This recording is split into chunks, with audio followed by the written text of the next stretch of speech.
The dust had barely settled on the main street of Ardmore, Oklahoma, when Rosalie Jenkins noticed the trader's fingers dancing across his abacus with movements too quick and deliberate to be honest.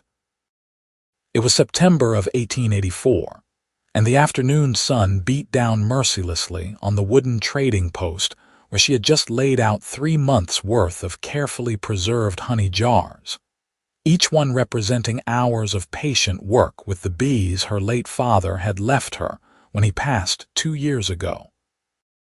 $12 for the lot, the trader said, his thin mustache twitching as he avoided her eyes. Take it or leave it, miss. Rosalie's hands trembled as she calculated in her head. She had counted 28 jars, each worth at least $1.50 based on what she had gotten last season. This man was trying to rob her of nearly $30, money she desperately needed to keep her small farm running through the winter. At 22 years old, she had been managing alone since her father's death, and every cent mattered when the bank was already breathing down her neck about the mortgage.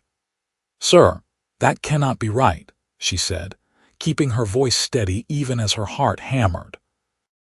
"Last year, Mr. Peterson gave me far more for less quantity."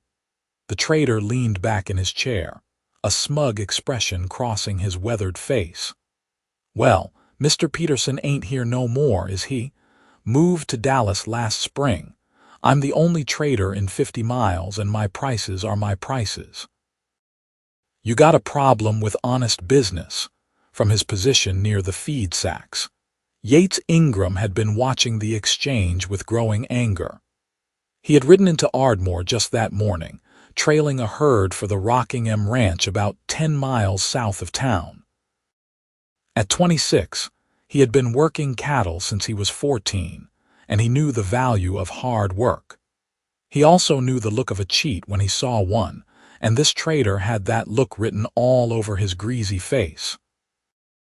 Yates had noticed the young woman the moment she walked in, her calico dress faded but clean, her dark auburn hair pinned up neatly beneath a simple bonnet. She carried herself with dignity despite the worn edges of her clothing, and there was something in her green eyes that spoke of determination and strength. When he saw those same eyes beginning to glisten with frustrated tears, something in his chest tightened. He set down the bag of grain he had been considering and crossed the wooden floor in 4 long strides, his spurs jingling with each step. "Madam," he said, touching the brim of his hat respectfully, "I couldn't help but overhear, and I got to say, those honey jars look mighty fine." The trader's expression soured immediately. "This ain't your concern, Cowboy." Yates ignored him, turning his full attention to Rosalie. His eyes were a deep brown, honest and direct. "What were you asking for them?" Rosalie swallowed, surprised by the intervention. Up close, the cowboy was tall and broad-shouldered, with sun-darkened skin and dark blonde hair that curled slightly at his collar. There was something inherently trustworthy about his face, despite the day's worth of trail dust coating his clothes. "I was hoping for $40, sir." "They're pure wildflower honey, no additives." $40, the trader sputtered. "That's highway robbery." Yates finally turned to look at the trader, and his expression had gone cold. "Funny, I was just thinking the same thing, but not about the lady." He reached out and picked up one of the jars, holding it up to the light streaming through the window. The honey glowed like liquid gold, clear and pure. "I've been all over Texas and Oklahoma territory, and I know quality when I see it. This here is worth $2 a jar if it's worth a penny."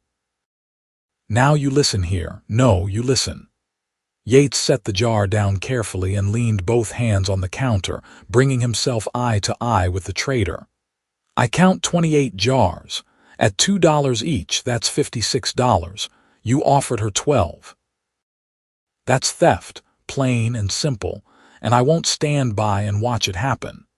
The trader's face had gone red, but there was fear flickering in his eyes now. Yates might have been dusty from the trail, but everything about him spoke of a man who could handle himself. "You threatening me?" "I'm educating you," Yates said evenly, "on fair business practices. Now, you're going to pay this lady what her goods are worth, or I'm going to stand right here and tell every person who walks through that door exactly what kind of cheat you are.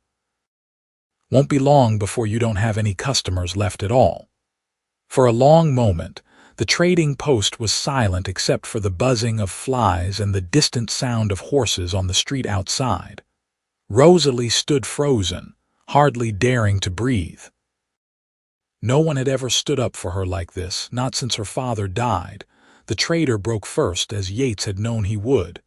Men like him were bullies, tough only when they had the upper hand. "Fine," he muttered, reaching for his cash box.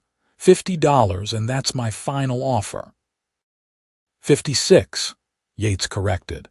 The trader counted out the bills with shaking, angry hands, slapping them down on the counter. Rosalie stepped forward and gathered them up quickly, folding them carefully into her small purse. She could hardly believe what had just happened. "Thank you, sir," she said softly to Yates. "I don't know what to say. You didn't have to do that." Yates smiled for the first time, and it transformed his serious face into something warm and genuine. "Yes, madam, I did. My mother raised me to stand up for what's right, and that wasn't right."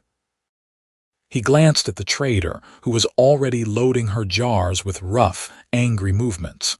"You need help carrying anything to your wagon." "I walked," Rosalie admitted. "I don't live far, just a few miles outside town." "Then let me give you a ride. My horse can carry double, and it's getting late." These roads ain't always safe for a lady alone. Rosalie knew she should probably refuse. She didn't know this man, and accepting rides from strangers wasn't proper. But something in his eyes made her trust him, and besides, he had just saved her from losing money she couldn't afford to lose. "That's very kind of you. Thank you." They left the trading post together, and Rosalie couldn't help but notice the way the late afternoon sun caught in Yates's hair, turning it almost golden. He had tied his horse, a sturdy bay gelding, to the hitching post outside, and the animal nickered softly at his approach. "This here's Duke," Yates said, patting the horse's neck affectionately. "He's carried me through more miles than I can count. He won't mind the extra weight." He swung up into the saddle with easy grace, then extended his hand down to her. "Put your foot on mine and I'll pull you up." Rosalie hesitated only a moment before taking his hand. His grip was firm and calloused, the hand of a working man, and he lifted her as though she weighed nothing at all. She settled behind the saddle, acutely aware of how close she had to sit to him, her arms wrapped carefully around his waist. "Which way?" he asked. "North Road, past the old Miller place." Yates clicked his tongue, and Duke moved forward at an easy walk. The town of Ardmore wasn't large, maybe 200 people on a busy day, and they passed the handful of businesses quickly. The saloon, the general store, the blacksmith shop with its hammer still ringing against metal. A few people looked up curiously at them, and Rosalie knew there would be talk. In a town this small, there was always talk. "You said your name was Jenkins?" Yates asked as they left the last buildings behind. "Rosalie Jenkins. My father was Thomas Jenkins.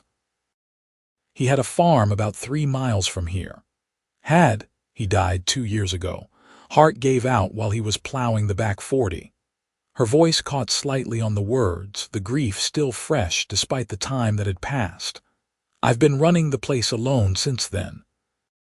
Yates was quiet for a moment, and she could feel the rise and fall of his breathing. "That must be hard. It's a lot of work for anyone, let alone alone." "It is," she admitted, "but it's all I have left of him. He loved that land, worked it his whole life. I can't just let it go." She didn't mention the mortgage, or the way the banker looked at her with barely concealed pity every time she came to make a payment. Some things were too private to share with a stranger, no matter how kind. "I understand that," Yates said. Land means something. Roots mean something. He paused, then added, I'm Yates Ingram, by the way. Been working for the Rockingham for about 3 years now. Good outfit, fair boss. They rode in comfortable silence for a while, the only sounds the steady clop of Duke's hooves and the singing of cicadas in the evening heat. The Oklahoma landscape stretched out around them, rolling prairie grass dotted with occasional stands of oak and cottonwood. It was beautiful in its own stark way, though Rosalie knew how harsh it could be when the rains didn't come or the winter winds howled down from the north. That's the place there, she said finally, pointing to a small farmhouse set back from the road. It was a simple structure, wood frame with a covered porch, but it was well maintained. The fence posts were straight, the gate intact. Behind the house, she could see her vegetable garden and the chicken coop, and beyond that, the small apiary where her bees worked. Yates rode up to the porch and dismounted, then helped her down with the same easy strength.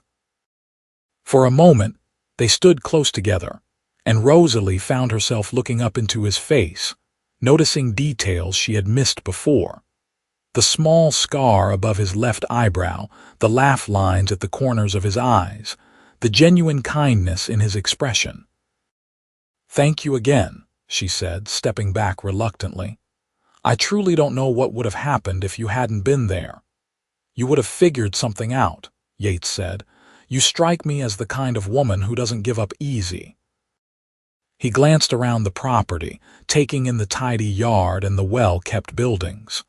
You've done good work here, keeping it all going. Rosalie felt a flush of pleasure at the compliment. Would you like some water? Maybe something to eat?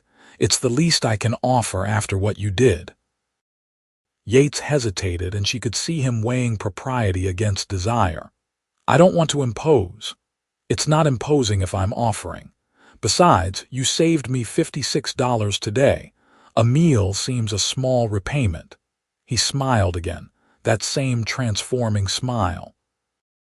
Well, when you put it that way, I'd be honored. The inside of the house was as neat as the outside, simple furniture worn smooth with use but clean and cared for. Rosalie busied herself at the stove, building up the fire and setting water to boil. She had some salt pork and beans left from her lunch, and she quickly warmed them while slicing bread she had baked the day before.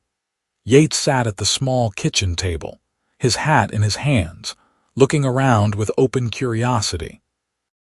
There were photographs on the mantel, including one of a stern-looking man she assumed was her father, and dried flowers in a vase on the windowsill.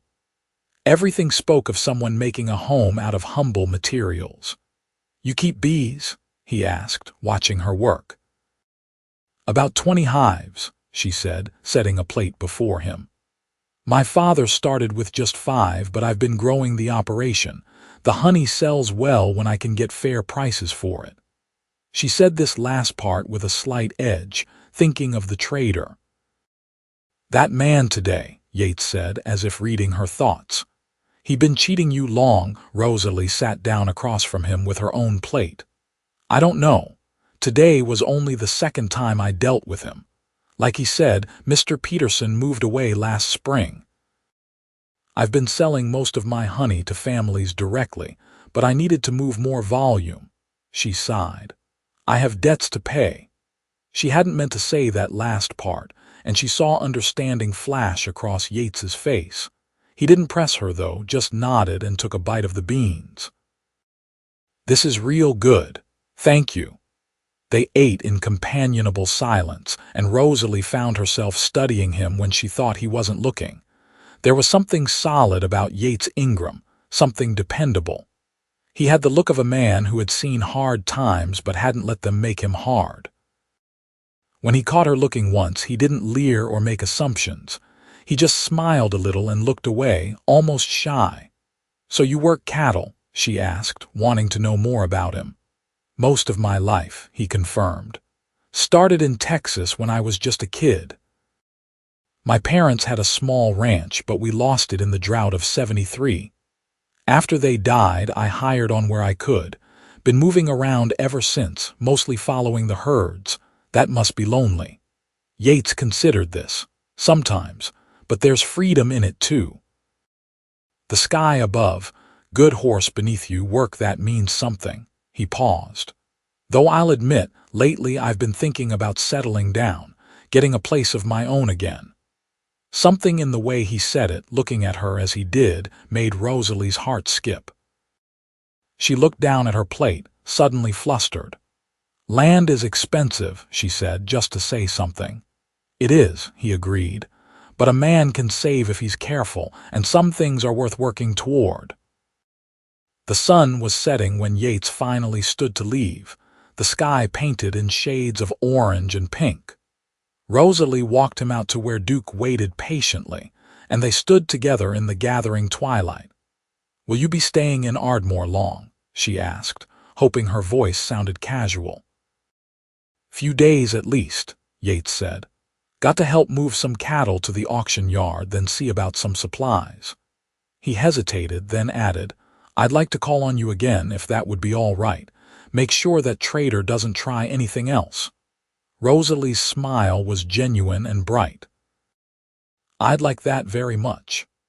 Over the next 3 weeks, Yates Ingram found reasons to ride past Rosalie Jenkins's farm nearly every day. Sometimes he brought news from town. Other times he offered to help with some task he claimed needed a man's strength, though they both knew she had been managing alone just fine. Rosalie found herself watching the road for his approach, her heart lifting when she saw Duke trotting up the path. They fell into an easy friendship first, built on long conversations on the porch in the evening cool and shared meals at her kitchen table. Yates helped her repair a section of fence that had been damaged in a storm, and she sent him back to the bunkhouse with jars of honey and fresh bread. He told her stories of his travels, painting pictures of places she had never seen, while she shared memories of her father and her dreams for the farm. It was on a Thursday evening, with the October air finally carrying a hint of cooler weather, that things shifted between them. They had been sitting on the porch steps, watching the sunset when Rosalie said quietly, "The bank wants to foreclose. I got a letter yesterday." Yates turned to look at her sharply. "What?" "I'm 3 months behind on the mortgage payments," she admitted, the words coming out in a rush now that she had started. "I've been trying, but last winter was so hard and I lost 2 hives to disease in the spring. I used the money from today's honey to catch up some, but it's not enough. They want $700 by the end of November, or they're taking the farm."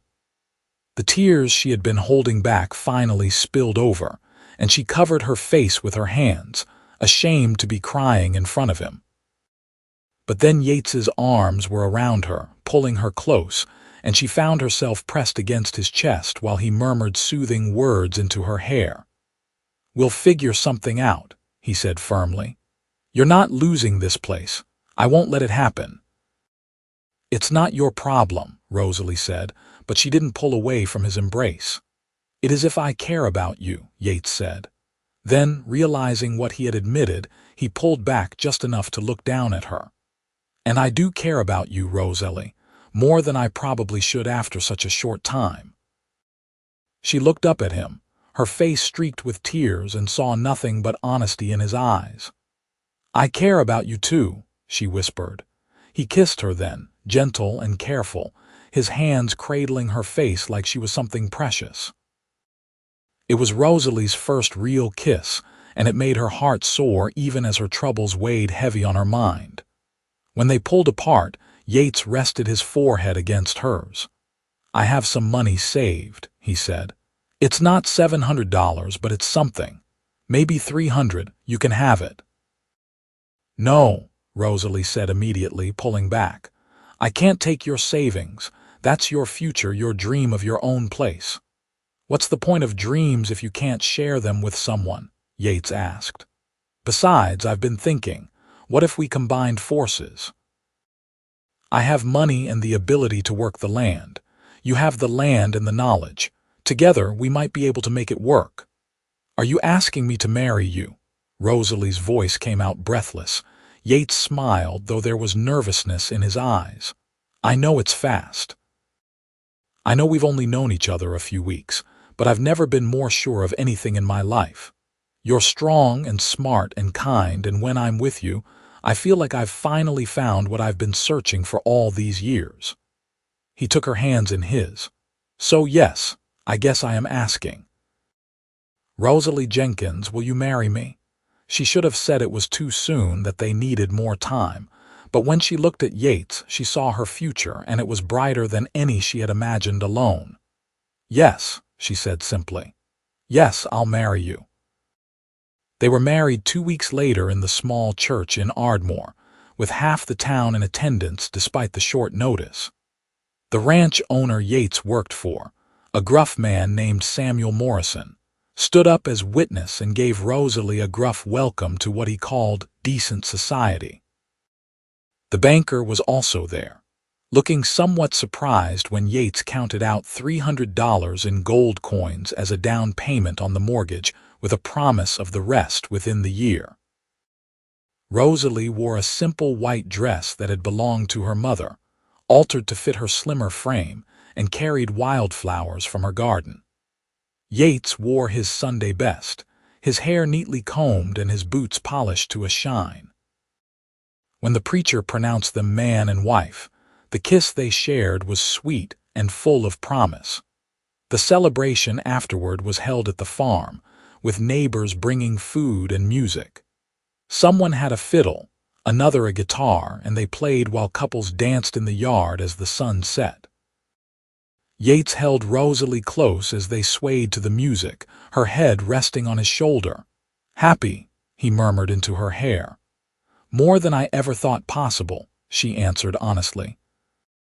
That night, alone together for the first time in the small bedroom that was now theirs, Yates was gentle and patient, treating Rosalie with a tenderness that made her feel cherished. They talked in whispers in the darkness afterward, making plans and sharing hopes, and fell asleep, tangled together with the autumn wind whispering outside the window.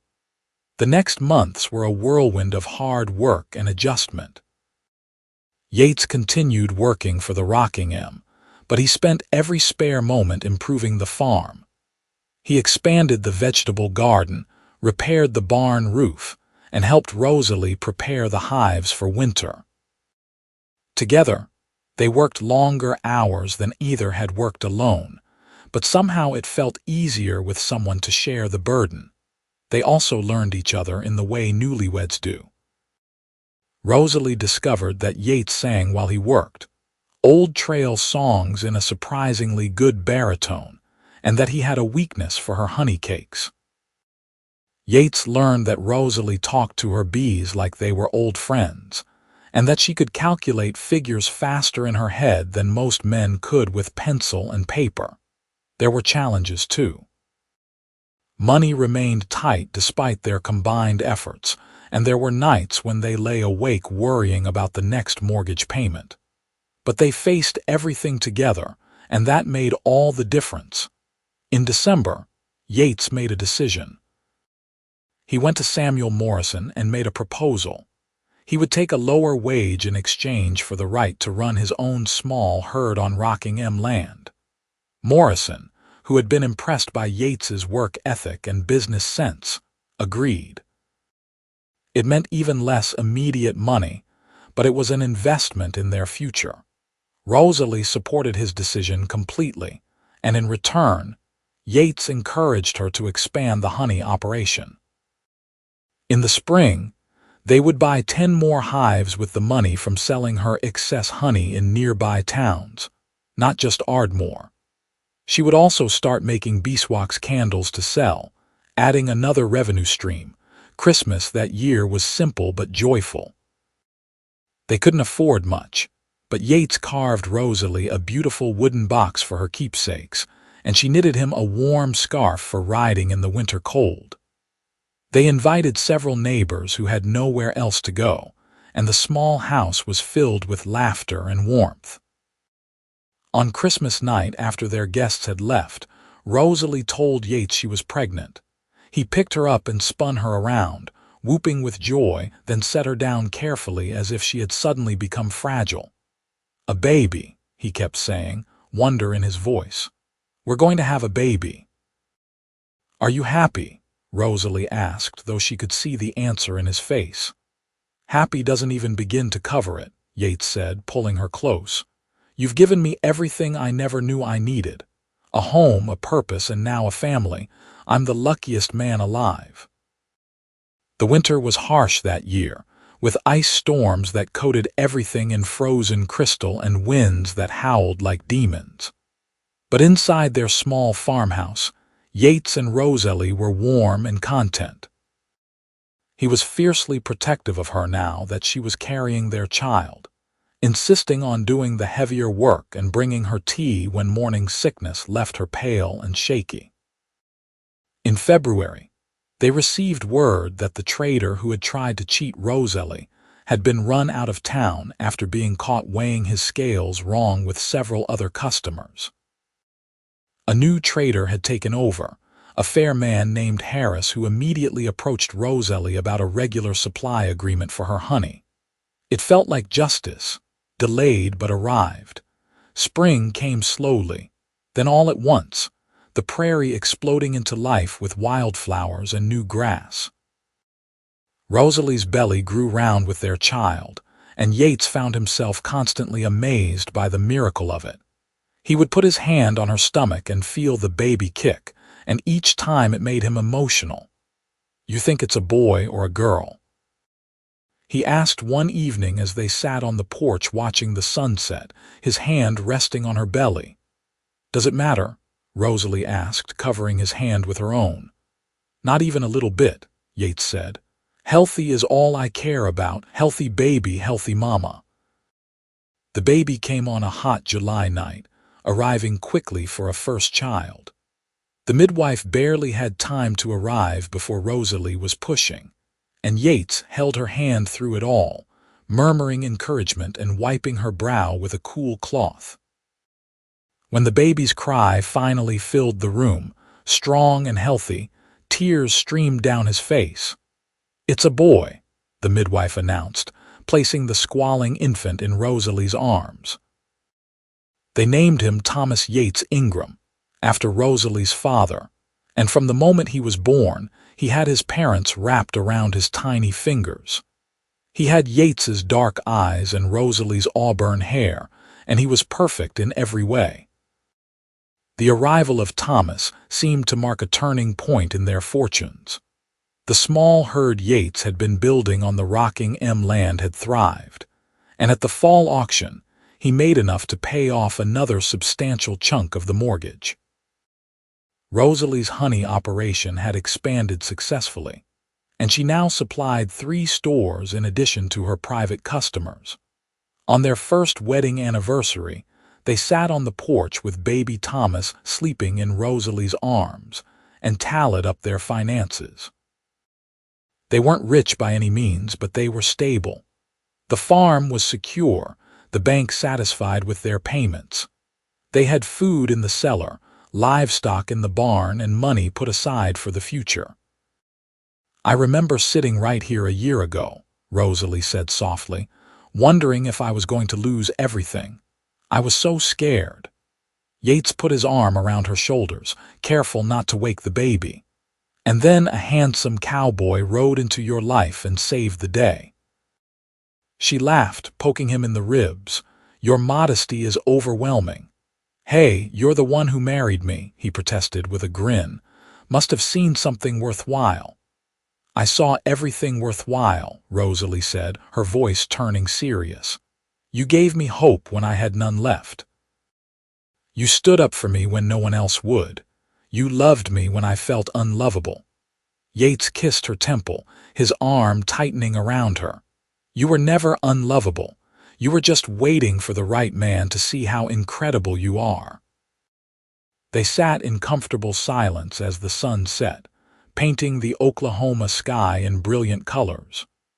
In the distance, they could hear the evening chorus of crickets and frogs, the sounds of the prairie settling into night. It was peaceful in a way that went bone deep, the kind of peace that comes from knowing you're exactly where you're meant to be. Over the next several years, their family and their fortunes grew together. Rosalie gave birth to 2 more children, a daughter they named Sarah after Yates's mother, and then another son they called James.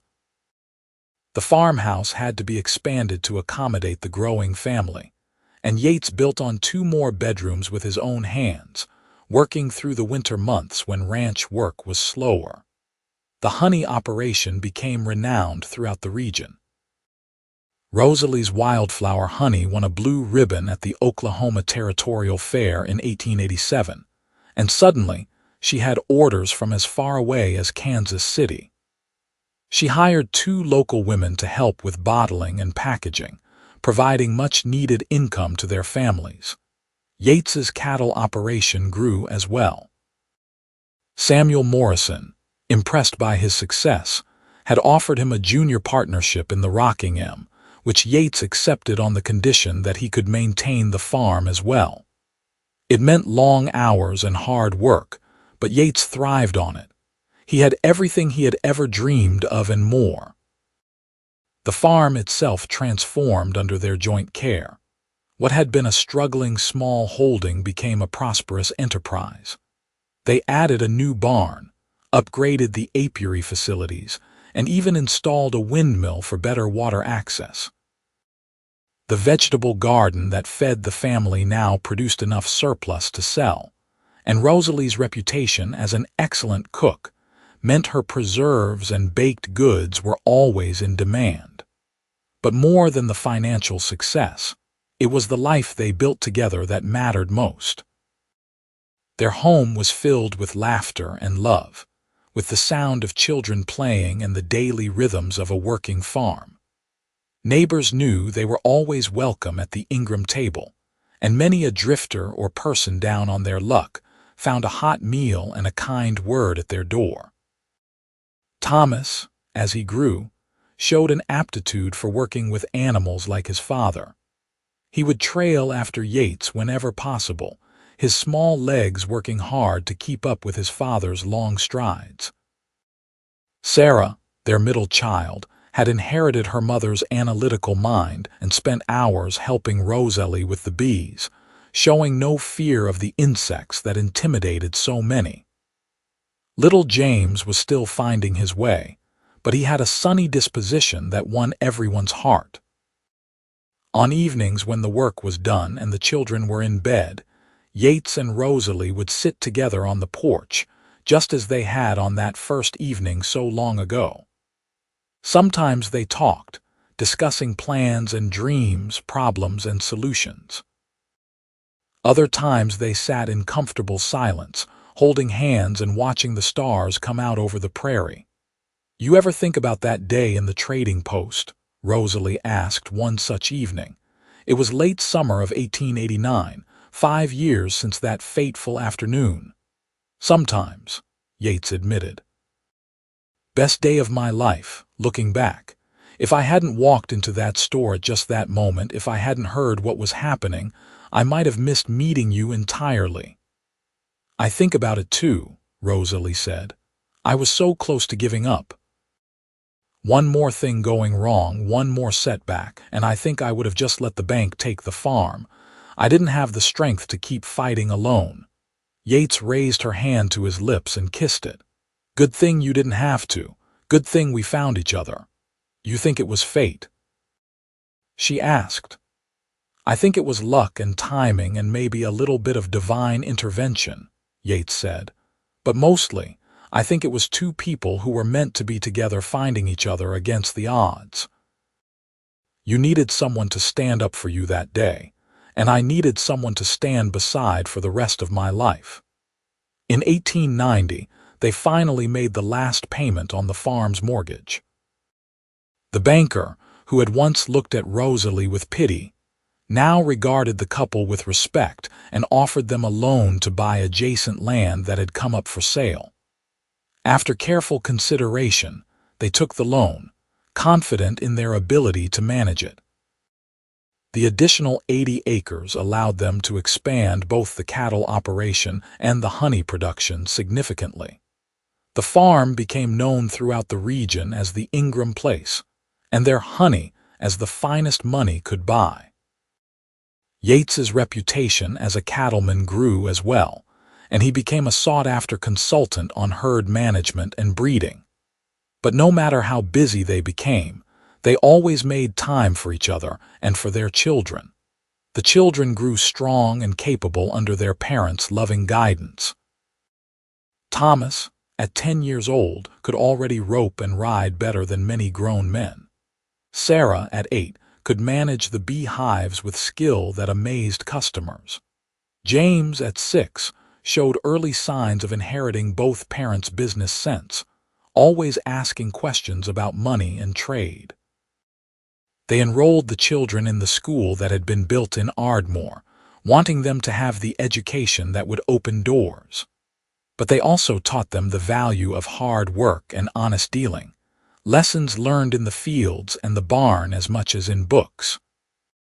In 1892, Oklahoma was moving towards statehood, and there was excitement in the air about the future. Yates had been approached about running for county commissioner, his reputation for fairness and good judgment making him a natural candidate. He was considering it, though he worried about the time it would take away from the farm and family. "You should do it," Rosalie told him when he expressed his concerns. "You've always stood up for what's right. Remember that day in the trading post. That's who you are, Yates. Someone who sees injustice and steps in to fix it. The county needs more people like you." "What about the farm, the family?" "We'll manage," Rosalie said firmly. "We always have. And the children are old enough now to take on more responsibilities. Thomas is practically running the cattle operation already with your guidance. Sarah has the bees well in hand. James helps me with the books. We're a team, all of us. We'll make it work." So Yates ran for county commissioner and won handily, his reputation for honesty and fair dealing speaking for itself. He served 2 terms, during which he fought for better roads, improved schools, and fair treatment for all citizens regardless of their means. He never forgot what it was like to be struggling, to be one bad season away from losing everything. And he used his position to help others avoid that fate. Through it all, the farm remained the center of their lives. It was where they had built their love, raised their children, created a legacy that would last for generations. Standing in the yard, you could see the evidence of their hard work everywhere. In the straight fence lines and well-maintained buildings, in the productive gardens and thriving hives, in the cattle grazing peacefully in the fields. But more than that, you could see the evidence of their love in the way they looked at each other after all these years, the way they moved together in easy partnership, the way they had built not just a farm but a life filled with purpose and meaning. The drought of 1893 tested them, as it tested everyone in Oklahoma Territory. The wells ran low and the grass turned brown, and for months it seemed like the rain would never come. But the Ingrams had learned from past hardships, and they had prepared. They had dug deeper wells, stored feed, diversified their income. When other farms were failing, they managed to hold on, and they helped their neighbors as much as they could, offering work to those who needed it and sharing what resources they could spare. When the rains finally came in the fall, it felt like a benediction. The land turned green again, the cattle fattened, and hope returned to the region. The Ingrams celebrated with their neighbors at a community dinner, grateful for what they had, and for what they had survived together. On Christmas Eve of 1895, with a rare Oklahoma snow falling softly outside, the Ingram family gathered around the fireplace in their warm home. Thomas was 15 now, tall and strong like his father. Sarah was 13, poised on the edge of young womanhood with her mother's grace and intelligence. James was 11, full of energy and questions. Yates looked around at his family, at the home they had created together, and felt a wave of gratitude so strong it brought tears to his eyes. Rosalie, sitting beside him with her hand in his, seemed to sense his thoughts. She squeezed his hand and smiled at him, that same smile that had captured his heart so many years ago. "What are you thinking?" she asked softly. "I'm thinking about that day in the trading post," Yates said. "How I almost didn't go in. I had everything I needed for the trail, but something made me stop. Maybe I wanted some hard candy, or maybe I was just procrastinating the ride back to the ranch. But I went in, and I heard that trader trying to cheat you, and something in me just snapped. I couldn't let it happen." "I'm glad you couldn't," Rosalie said. "That was the day my life changed. I had been so alone for so long, trying so hard to keep everything together, and I was failing. Then you stepped in, this stranger who had no reason to help me, and you fought for me. You saw me when I felt invisible." "I couldn't help but see you," Yates said. "You were the bravest thing I'd ever witnessed, standing up to that cheat even though you were scared. I fell a little bit in love with you right then, though I didn't recognize it yet." The children, listening to their parents' conversation, were rapt. They had heard the story before, of course, but it never got old. It was their origin story, the beginning of their family. "Tell us again what happened next," Sarah urged, even though she knew every word. So Yates and Rosalie told the story together, finishing each other's sentences and adding details the other forgot. They talked about the ride to the farm, the dinner that first night, the weeks of courtship, the proposal on the porch steps. They talked about the wedding and the hard first year, the birth of Thomas and the struggles and triumphs that had followed. "The point is," Yates concluded, "that standing up for what's right, even when it's hard, can change your whole life. If I had walked past that injustice, if I had decided it wasn't my business, I would have missed out on everything that matters most to me. And if I had given up," Rosalie added, "if I had accepted that trader's unfair price and gone home defeated, I might never have seen your father as the man he really was. We both had to be brave that day in different ways." By 1898, all three children were helping to run the various aspects of the family business. Thomas, now 18, was managing the cattle operations almost entirely on his own, with Yates serving more as advisor than active participant. Sarah, at 16, had taken over the honey business and was experimenting with new products like beeswax furniture polish and honey-based skin creams that were finding a ready market. James, at 14, had shown such aptitude for numbers that he handled all the farm's bookkeeping and was already talking about studying business in college. The farm had grown to over 300 acres, all paid for, and was one of the most successful operations in the county. The Ingrams employed several full-time workers and many more during harvest and busy seasons, providing steady employment to a dozen families. They had become pillars of the Ardmore community, known for their generosity and fairness. But success hadn't changed them at their core. They still worked alongside their employees in the fields and barns. They still welcomed travelers and neighbors to their table. They still sat on the porch in the evenings, holding hands and watching the sunset, grateful for what they had built together. One spring morning in 1900, Rosalie stood in front of the mirror in their bedroom, studying her reflection. She was 38 years old now, and the years had left their mark in lines around her eyes and threads of silver in her auburn hair. But when Yates came up behind her and wrapped his arms around her waist, she saw herself through his eyes and felt beautiful. "What are you thinking about?" he asked, resting his chin on her shoulder. "Just how far we've come," Rosalie said. 16 years ago, I was a frightened young woman about to lose everything, and now look at us. 3 amazing children, a thriving farm, a full life. Sometimes it feels like a dream. If it's a dream, I never want to wake up, Yates said, kissing her neck softly. He was 42 now, and the years of hard work showed in the gray at his temples and the deepening lines of his face.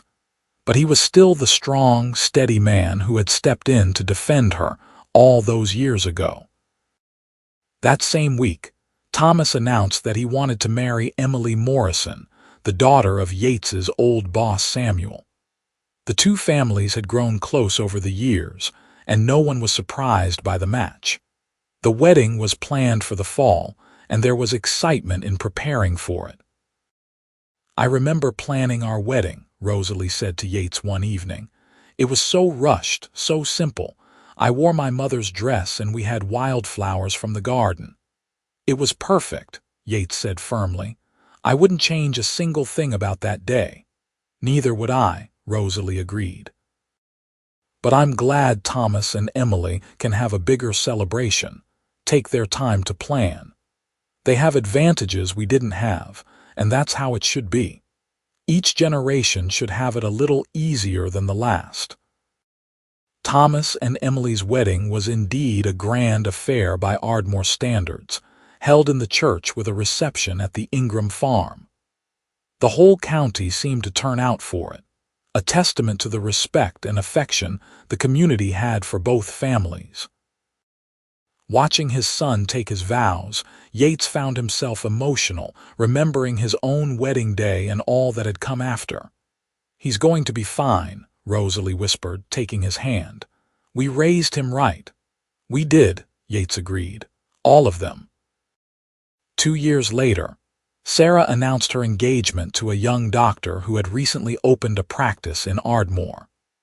James, meanwhile, had been accepted to the University of Oklahoma, one of the first students to attend after it opened in 1892.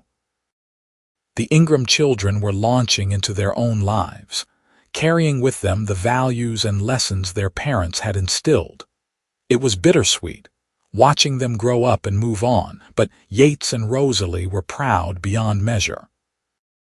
They had given their children the foundation to build their own dreams, just as they had built theirs together. In 1905, Rosalie became a grandmother for the first time when Thomas and Emily welcomed a son. Holding the tiny baby in her arms, looking down at his perfect little face, she felt the circle of life completing itself. This was her father's great-grandson, carrying forward the legacy of the land Thomas Jenkins had loved so much. "What should we have them call us?" Yates asked, looking at the baby with wonder. "I think Grandma and Grandpa sound just fine," Rosalie said, smiling. They were entering a new phase of life now, still active and involved in the farm but beginning to step back and let the next generation take the lead. Thomas and Emily had built a house on the western section of the property, and Thomas was managing most of the day-to-day operations. Sarah, though she lived in town with her doctor husband, still oversaw the honey business. James, after finishing university, had returned to Ardmore and opened his own business consultancy, though he still helped with the farm's financial management. The farmhouse that had once held just Rosalie alone, then Rosalie and Yates, then their growing family, now sometimes felt quiet. But it was a peaceful quiet, the quiet of contentment and satisfaction. They had built something that would last, something that would outlive them. On their 20th wedding anniversary in 1904, Yates surprised Rosalie with a trip to Dallas, something they had talked about for years but never managed. They spent a week away from the farm, the first real vacation either of them had ever taken. They stayed in a fancy hotel, ate in restaurants, saw a play, and walked through the city streets hand in hand like newlyweds. "This is wonderful," Rosalie said one evening as they stood on the balcony of their hotel room watching the city lights. "But I miss home." "So do I," Yates admitted. "I guess we're just farm people at heart." "Is that so bad?" Not even a little bit, Yates said, pulling her close. We built a good life there, you and I, the best life I could have imagined. They returned home to find everything running smoothly in their absence, proof that their children were more than capable of handling things. It was reassuring and a little melancholy all at once, the realization that they were no longer essential to the daily operations. But they still had plenty to do. Rosalie had started teaching younger women in the community about beekeeping, passing on the knowledge she had accumulated over the years. Yates had been asked to write a series of articles for a farming journal about cattle management in Oklahoma, sharing his decades of experience. They were becoming elders of the community, repositories of wisdom and experience. In 1908, Sarah gave them a granddaughter, and James surprised everyone by announcing his own engagement to a teacher from Oklahoma City. The family continued to grow and evolve, the farm remaining the center around which everyone orbited. Yates and Rosalie, now in their late 40s and mid-40s respectively, had reached the stage of life where they could look back with satisfaction and forward with contentment. They had weathered droughts and economic downturns, personal losses and triumphs, and through it all, they had remained partners in the truest sense of the word. One evening in the summer of 1910, they sat on the porch as they had done countless times before. 26 years had passed since that day in the trading post, and they had been good years, full and rich and meaningful. "You have any regrets?" Rosalie asked, a question she had never posed before. Yates thought about it seriously, not wanting to give a glib answer. "I regret the years before I found you," he said finally. "All that time wandering, not knowing what I was looking for. I wish I could have found you sooner, had more years together." "We still have years ahead," Rosalie pointed out. "I know, and I'm grateful for every one of them. What about you?" "Any regrets? I regret that my father didn't live to see what we built here, to meet you and our children. He would have loved you, would have been so proud of what we've accomplished. But that's not really a regret about my choices, just sadness about circumstances beyond my control." "So no regrets about marrying me so quickly? About binding yourself to a dusty cowboy you barely knew?" Rosalie laughed, the sound as musical as it had been when she was 22. "Not for a single second. You were the best decision I ever made, Yates Ingram. You stepped in when I needed someone most, and you never stopped standing beside me. How could I regret that?" As the sun set over their land, painting the sky in brilliant oranges and pinks, Yates and Rosalie sat together in the peaceful twilight of a life well lived. They had faced down cheats and drought, poverty and hardship, and they had won. More importantly, they had built something lasting, something that would echo down through generations. In the end, their story was simple. He had seen injustice and stepped in to stop it, and in doing so, he had found his future. She had been struggling alone and accepted help when it was offered, and in doing so, she had found her partner. Together, they had built a legacy of love, hard work, and integrity that would endure long after they were gone. The farm would continue, passed down to Thomas and his children, and their children after them. The honey business would thrive under new management. The cattle would graze the Oklahoma prairie for decades to come. But more than any physical legacy, what would endure was the story itself, told and retold around family dinners and on quiet evenings, the story of how two people found each other against the odds and built a life worth living. And it had all started with a cowboy who saw a trader cheating a young woman and decided he couldn't walk away, and a young woman brave enough to accept help when she needed it most. Everything good that followed, all the love and family and success, grew from that single moment of courage and conscience in a trading post in Ardmore, Oklahoma, on a hot September afternoon in 1884. They grew old together on that farm, Yates and Rosalie, surrounded by children and grandchildren and eventually great-grandchildren. They saw Oklahoma achieve statehood in 1907 and all the changes that came with the new century. But through all the years and all the changes, one thing remained constant: their love for each other, as strong on their 50th wedding anniversary as it had been on their wedding day. When Yates died peacefully in his sleep in 1935 at the age of 77, Rosalie held his hand and whispered her gratitude for every moment they had shared. She followed him 3 years later, and they were buried side by side on a hill overlooking the farm they had built together, under the wide Oklahoma sky they had both loved so well. Their children and grandchildren gathered for the funeral. 3 generations of Ingrams come to pay their respects to the couple who had started it all.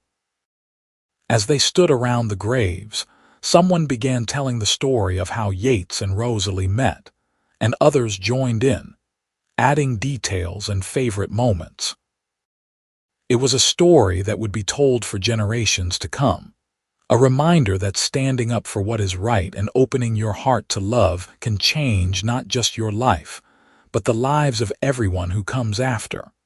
The farm continued to thrive, a testament to what Yates and Rosalie had built. But more important than the land or the buildings or the success was the legacy of love and integrity they left behind, a legacy that would influence their descendants for generations. They had shown that true partnership, built on mutual respect and shared values, could overcome any obstacle. They had proven that one moment of courage could lead to a lifetime of happiness. And it had all started in a trading post in Ardmore, Oklahoma, when a cowboy saw injustice and decided to do something about it, never knowing that his action would lead to love, family, and a life beyond his wildest dreams. That was the real legacy of Yates and Rosalie Ingram, not just what they built together, but the reminder that sometimes the greatest adventures begin with a simple choice to do the right thing.